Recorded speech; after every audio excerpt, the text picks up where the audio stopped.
ജലജന്യ രോഗങ്ങളുമായി ബന്ധപ്പെട്ട പ്രതിരോധം തീർക്കാൻ സ്കൂളുകളിലെ ജലഗുണനിലവാര പരിശോധന ലാബുകൾക്ക് സാധിക്കുമെന്ന് സഹകരണ തുറമുഖ ദേവസ്വം വകുപ്പ് മന്ത്രി വി.എൻ. വാസവൻ.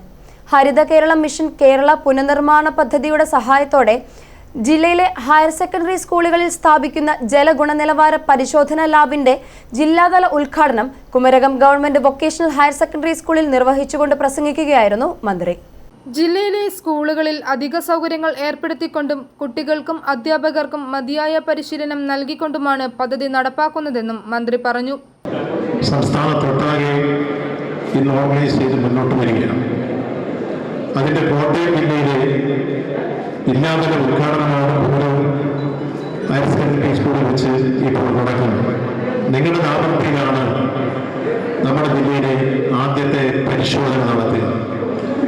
ഇവിടെ കെമിസ്ട്രി ലാബ് നിങ്ങളെല്ലാം പ്രയോജനപ്പെടുത്തിക്കൊണ്ടിരിക്കുന്നതാണ്. വെള്ളം എങ്ങനെയാണ് ഉണ്ടാവുക എന്ന് പറയാമോ കുട്ടികൾക്ക്? വെള്ളം എങ്ങനെയാണ് ഉണ്ടാവുക? ഹൈഡ്രജനും ഓക്സിജനും കൂടി ചേരുമ്പോഴാണ് വെള്ളം ഉണ്ടാവുക. ആ വെള്ളം ഏറ്റവും ശുദ്ധമായി സുരക്ഷിതമായി ഉപയോഗത്തിന് രൂപത്തിൽ നിലനിർത്തുക എന്നുള്ളത് മനുഷ്യ വംശത്തിൻ്റെ നിലനിൽപ്പിൻ്റെ അനിവാര്യമായ ഘടകമാണ്. അതെങ്ങനെ സാധിക്കും? ഇപ്പം നമ്മുടെ ഈ വെള്ളത്തിൽ കുമരകത്ത് തന്നെ വേമ്പനാട് കായലുണ്ട്.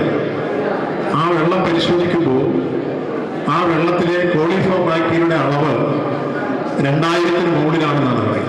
കാഞ്ഞിരപ്പള്ളി മേരി ക്യൂൻസ് ഹോസ്പിറ്റലിന് ഹരിത സ്ഥാപനം സർട്ടിഫിക്കറ്റ് വിതരണവും മന്ത്രി ചടങ്ങിൽ നിർവഹിച്ചു. ജില്ലാ പഞ്ചായത്ത് പ്രസിഡന്റ് കെ.വി. ബിന്ദു അധ്യക്ഷയായി. നവകേരളം കർമ്മ പദ്ധതി സംസ്ഥാന കോർഡിനേറ്റർ ഡോക്ടർ ടി.എൻ. സീമ മുഖ്യപ്രഭാഷണം നടത്തി. ഗ്രാമപഞ്ചായത്ത് പ്രസിഡന്റ് ധന്യ സബു, ജില്ലാ പഞ്ചായത്ത് അംഗം പി.ആർ. അനുപമ, ബ്ലോക്ക് പഞ്ചായത്ത് അംഗം മേഖല ജോസഫ്, കുമരകം ഗ്രാമപഞ്ചായത്ത് സ്ഥിരം സമിതി അധ്യക്ഷൻ പി.ഐ. എബ്രഹാം, വിദ്യാകിരണം coordinator P. Prasad, GVHS principal PX Beatrice Maria, VHSC principal MS Bijeesh, headmistress PM Sunitha, PTA president VS Sukesh എന്നിവർ പ്രസംഗിച്ചു.